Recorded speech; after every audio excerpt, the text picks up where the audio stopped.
I always knew my marriage to Brian was far from perfect. We had started out like any other couple, bright-eyed and full of hope, convinced that love was enough to smooth over our differences. In the beginning, I admired his charm, the way he could light up a room with a well-timed joke or convince anyone to see things his way. He was ambitious, or at least he liked to think so. Back then, I believed in his dreams. I believed in us. But somewhere along the way, the illusion cracked.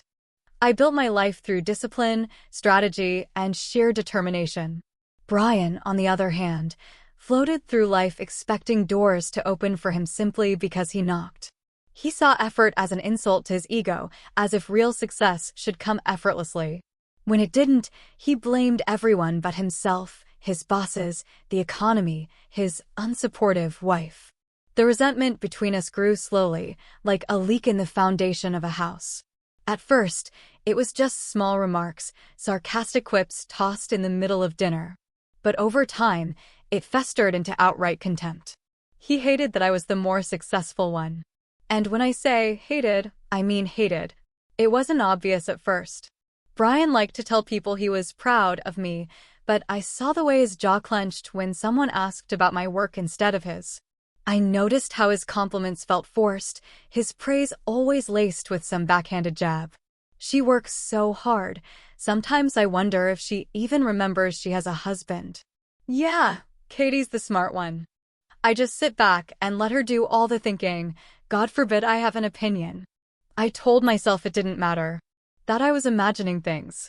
That we mattered more than his wounded pride. But when love and resentment share the same space for too long, only one survives. The day Brian told me he was leaving me, he wore the smirk of a man who thought he was finally winning.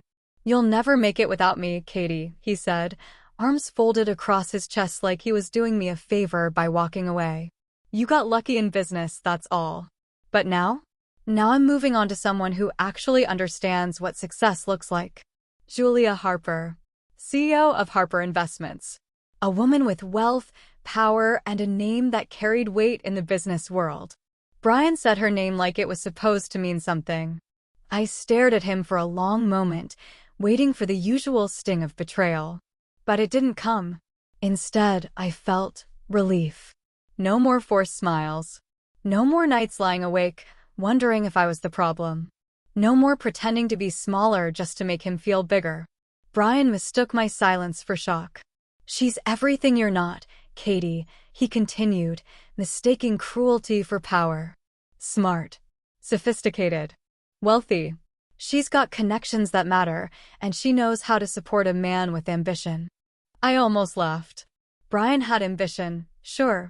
But what he lacked, what he would always lack, was the ability to actually earn what he wanted. He didn't want to build something. He wanted to be handed something. And that's why he thought Julia was the answer. He truly believed he had upgraded. That by attaching himself to Harper Investments, he would finally get what he had always felt entitled to: power, influence, respect. What he didn't realize, what he couldn't have realized, was that Harper Investments wasn't Julia's company. It was mine. For years, I had worked in the shadows, making strategic investments, securing silent partnerships, and ensuring my name never appeared on public records. On paper, Julia was the CEO. In reality, she was a figurehead, handpicked and placed by me. I let Brian leave. Let him gloat. Let him think he had finally won something. Because while he celebrated his new life with Julia, I was already planning how to dismantle it. 3 months after the divorce was finalized, the invitation arrived. A closed shareholder meeting for Harper Investments. An exclusive event, one that would determine the company's future in the wake of a major merger. This was the kind of meeting where true power shifted hands, where fortunes were made or destroyed. Brian had no idea I would be there. No idea that I had been waiting for this moment. As I ran my fingers over the embossed lettering of the invitation, I allowed myself one small, satisfied smile. He thought he had walked away from me. But in reality, he had walked right into my hands. Brian had always been the kind of man who mistook luck for strategy, charm for power. He believed the world owed him something, that his so-called ambition was enough to open doors. And now, with Julia Harper on his arm, he thought he had finally stepped into the life he deserved. I let him believe it. For months, I watched from the sidelines as he played the part of the rising executive. He attended corporate events, schmoozed with investors, and spoke about our divorce as if it had been inevitable, like he had outgrown me and moved on to something better. She was never really cut out for this world, I overheard him say at a gala one night, unaware that I was within *T. She got lucky once, but luck only gets you so far. Real power? That's something you're either born with or you're not. I took a slow sip of champagne, hiding my smirk behind the rim of my glass. Brian was about to learn the difference between having power and being at the mercy of it. While he basked in his imagined success, I worked quietly behind the scenes. My legal team gathered extensive financial reports on Harper Investments. Despite Julia's reputation, her company was nowhere near as stable as it appeared. Their capital reserves were dwindling, their operational costs bloated, and their survival depended entirely on a looming merger, a deal that Julia and her board were counting on to keep the company afloat. Brian had no idea. He had walked into a crumbling empire, too blinded by his own arrogance to see the cracks in the foundation. While he drank expensive whiskey and talked about his bright future, I was ensuring that when Harper Investments finally fell, it would be on my terms. By the time the shareholder meeting invitation arrived on my desk, I already owned a controlling interest in the company. The morning of the meeting, I dressed with precision, sleek black dress, minimal jewelry, the kind of effortless confidence that speaks louder than words. I didn't need to announce my presence with flashy displays of wealth. I was the wealth. I walked into the boardroom, and the room fell silent. Brian, mid-conversation, visibly stiffened. He blinked, struggling to process why I was here. His mouth opened, then closed again. Julia, seated at the head of the table, narrowed her eyes, her mind already working to piece together my presence. I took a seat. Not in the guest chairs along the perimeter of the room, but at the main table, directly across from her. The tension in the room was palpable. No one dared to speak at first. "Katie," Julia finally said, her voice carefully measured. "I wasn't aware you were involved in this deal." I smiled, folding my hands neatly on the table. I prefer to keep a low profile. Brian still hadn't spoken. He was staring at me, his expression a mixture of confusion and growing unease. "Then why are you here?" Julia asked. I tilted my head slightly. "You tell me." The lawyer at Julia's right shifted uncomfortably, clearing his throat. He flipped through a few pages of documents before adjusting his tie. "Miss Harper," he began cautiously, "as of this morning, we received confirmation that Ms. Mitchell," he glanced at me, "has acquired a majority stake in Harper Investments. She now holds controlling interest." Silence. Julia's face paled. Brian's mouth finally fell open. I leaned back in my chair, watching as realization settled over the room like a storm cloud. "No," Brian said, his voice hoarse. He shook his head, as if denying reality would somehow make it untrue. That's not possible." Julia turned sharply toward him. "You knew about this?" "Of course not," he snapped, eyes darting back to me. "Katie, what the hell is this?" I didn't answer him. I didn't need to. Everything was already in motion. A thick silence hung over the boardroom. No one moved. No one spoke. Brian looked like a man who had just realized the ground beneath him had disappeared. Julia, normally composed, gripped the edge of the table so tightly her knuckles turned white. I exhaled slowly, savoring the moment. I had waited for this. Planned for this.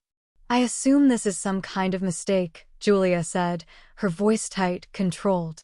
"Because there's no way in hell I would allow you to." "It's not a mistake," I interrupted, my voice even. "I own Harper Investments now. The controlling stake was secured weeks ago. This meeting isn't about the merger anymore. It's about restructuring." Brian scoffed, shaking his head in disbelief. "You're lying. There's no way you had the resources to." I turned to the lawyer still sitting next to Julia. "Go ahead. Tell them." The man cleared his throat. He looked at Julia first, then at Brian, before flipping through his files once more, as if hoping the words would rearrange themselves into a better outcome. As of this morning, he said carefully, Ms. Mitchell holds a 51% controlling interest in Harper Investments. Her acquisition was done through multiple silent partners and investment groups. The final transactions went through before this meeting.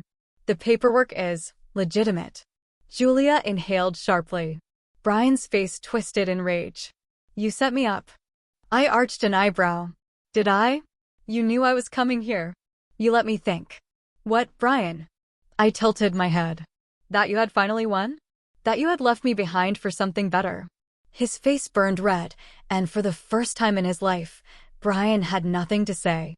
I turned back to Julia, who had gone eerily quiet. Unlike Brian, she wasn't stupid. She was processing every move I had made, trying to find a way to fight back. You were desperate to secure that merger, weren't you? I mused, watching the flicker of realization in her eyes. Harper Investments was bleeding out, and you needed this deal to survive. But now, well, now it's out of your hands. Julia leaned forward, her expression hard. You can't just waltz in here and think you'll run my company. This isn't some game, Katie. I smiled. Oh, but it is. And I already won. I reached into my bag and slid a stack of documents across the table. This, I continued, tapping the papers, is a proposal for a full executive restructuring. As of today, Harper Investments will be absorbed into my portfolio of companies. The current leadership team, including yourself, will be relieved of their positions, effective immediately. Julia's breath hitched. Brian *T up from his chair. You can't do this. I can. I met his eyes, letting the weight of reality sink in. And I just did. His fists clenched at his sides. He looked to Julia for support, but she was already sinking into her chair, defeat dawning across her features. You were so focused on winning that you never stopped to think that maybe, just maybe, you were a pawn the entire time, I said. You thought you had power, but you didn't. You were just standing next to it. Brian swallowed hard. You're doing this to punish me. I laughed softly. Oh, Brian. You're not important enough for that. This was business. The fact that you got caught in the crossfire, that was just inevitable. Julia pushed back from the table. This isn't over, she whispered, her voice shaking. I met her gaze. Yes, Julia. It is. And with that, I stood up, smoothed out my dress, and walked away. Behind me, Brian was still frozen in place, his perfect little future collapsing before his eyes. For once, there was nothing he could do to stop it. And I had never felt more powerful. Brian had always been a man who thrived on illusion. He built his confidence on the assumption that he was smarter than everyone around him, that no matter how many times he failed, someone else would pick up the pieces for him. But today, there was no one left to save him. I walked out of the boardroom without looking back. The stunned silence I left in my wake was more satisfying than any argument I could have won. Brian had wanted power, had chased it like a moth to a flame, only to find himself burned beyond recognition. The moment I stepped into the hallway, my assistant, Claire, was waiting for me. She had been working behind the scenes for months, ensuring that every detail of this takeover was flawless. It's done, she murmured, handing me her tablet. I glanced at the screen, scanning the final reports. All accounts were secured. Harper Investments' assets had been absorbed into my holding company. And as for Brian and Julia, their contracts had already been flagged for termination. By the end of the day, neither of them would have a job. I handed the tablet back to Claire with a nod of approval. Make sure the press release goes out in the next hour. I want this acquisition to make headlines before Brian even figures out how to spin it. A slow smile spread across her face. Consider it done. As I stepped into the elevator, I could still hear the faint murmurs of the boardroom behind me. Brian was probably still arguing, still trying to convince Julia to fight back. But there was nothing left to fight for. The aftermath. Over the next few weeks, I watched from a comfortable distance as Brian's world crumbled. At first, he tried to salvage what little dignity he had left. He made calls, scheduled meetings, tried to position himself as the victim of a corporate coup. But no one wanted to be associated with a man who had just lost everything. The business world was ruthless that way. Power was a fragile thing, and once you lost it, people scattered like roaches in the light. The investors who had once courted him now avoided his calls. The business connections he had bragged about were nowhere to be found. And Julia? She was smart enough to know when to cut her losses. 2 weeks after the takeover, she packed up her things and left for Europe. There was no teary goodbye, no dramatic confrontation. She simply walked away. Brian, on the other hand, refused to accept reality. He tried to apply for executive positions at rival firms, but my influence ran deeper than he ever realized. A few well-placed phone calls ensured that every door he knocked on remained firmly shut. No one wanted to hire a man whose biggest claim to fame was getting outplayed by his ex-wife. The last time I saw Brian in person was outside my office building. I was stepping out of my car when I spotted him on the sidewalk. His once impeccable suit was slightly wrinkled, his tie loose, his hair disheveled. He looked nothing like the man who had walked out on me with arrogance dripping from his every word. For the first time, he looked small. "Katie," he called out, stepping forward as if I would actually stop to hear him out. I didn't. I barely glanced at him before walking past, my security team making sure he didn't get too close. That was the moment he finally understood. He had been erased. The final lesson. 6 months later, Brian had faded into irrelevance. The last I heard, he had taken a job in a small marketing firm in another city. No prestige, no power, just a mediocre position in a company that barely registered in the corporate world. A far cry from the life he had envisioned for himself. I, on the other hand, was thriving. Harper Investments had been restructured under my leadership, and the company's profits had skyrocketed within months. I hired back employees that Julia and Brian had once dismissed, rebuilt the firm's reputation, and expanded my business empire beyond what even I had imagined possible. But the best part? The part that made every sleepless night, every careful move worth it? One evening, I received an industry award for my contributions to business innovation. It was a high-profile event, covered by every major news outlet. I stood on stage, accepting the award with a composed smile, cameras flashing all around me. And somewhere, in a cheap apartment with a second-hand television, Brian was watching. I knew it because I had made sure of it. True revenge isn't about destruction. It's about giving someone a front-row seat to everything they lost and making sure they know they'll never get it back. Power, when wielded correctly, has a way of rewriting the past. 6 months ago, people had whispered behind my back about how Brian had upgraded, how I had been left behind while he walked into a future of luxury and influence. Now, those same people were carefully avoiding his name in my presence, as if even mentioning him would be a career-ending mistake. Because in many ways, it was. My control over Harper Investments had transformed what was once a struggling firm into one of the fastest-growing financial powerhouses in the industry. Under my leadership, it had expanded into new markets, secured high-profile clients, and gained a reputation for making ruthless but effective business decisions. I didn't just take the company. I made it better.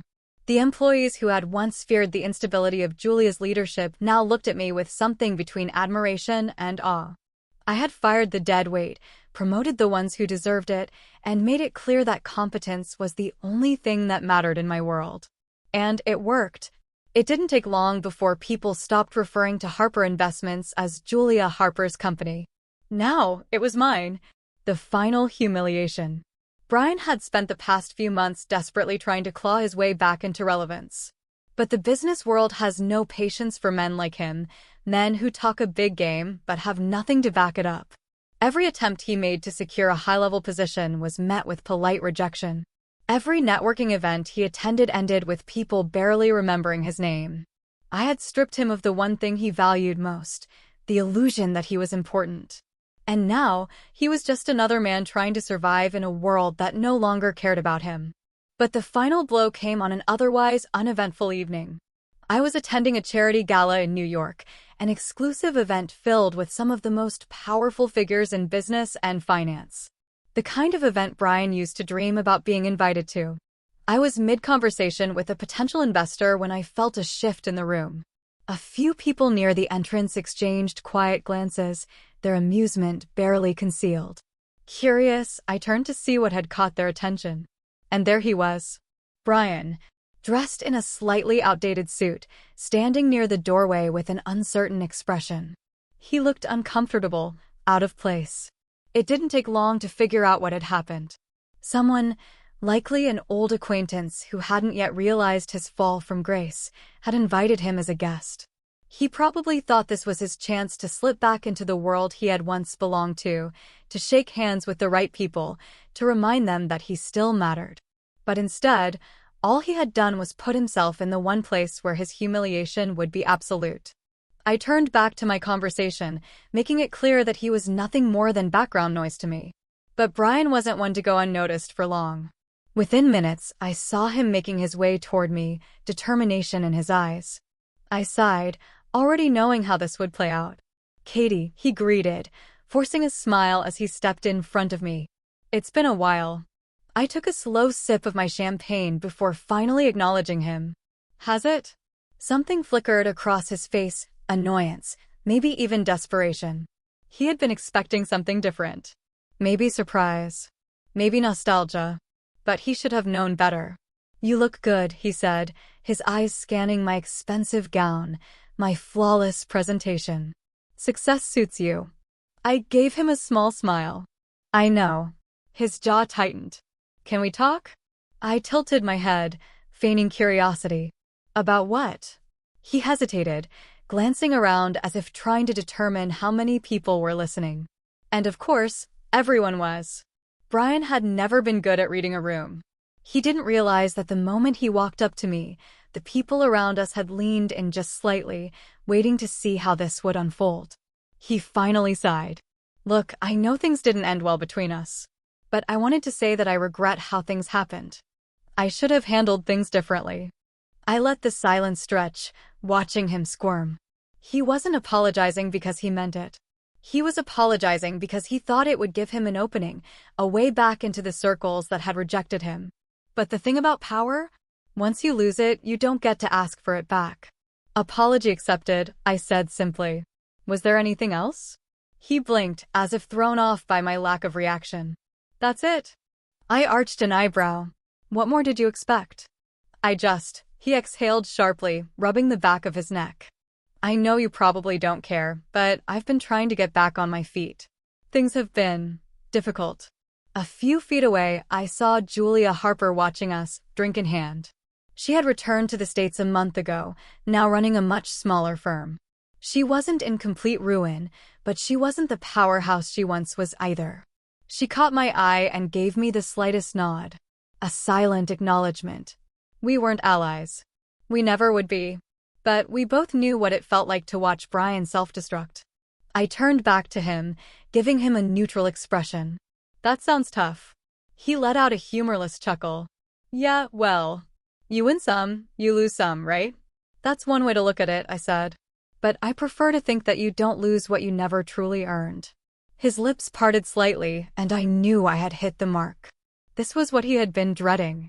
Not the loss of money. Not even the loss of status. But the realization that he had never been as powerful as he thought. I finished my champagne and placed the empty glass on a passing server's tray.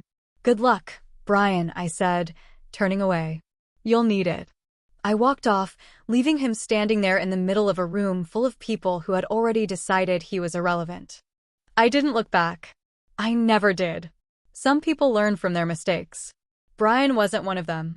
In the months following our last encounter, he had faded into the background, barely a footnote in an industry that no longer had room for him.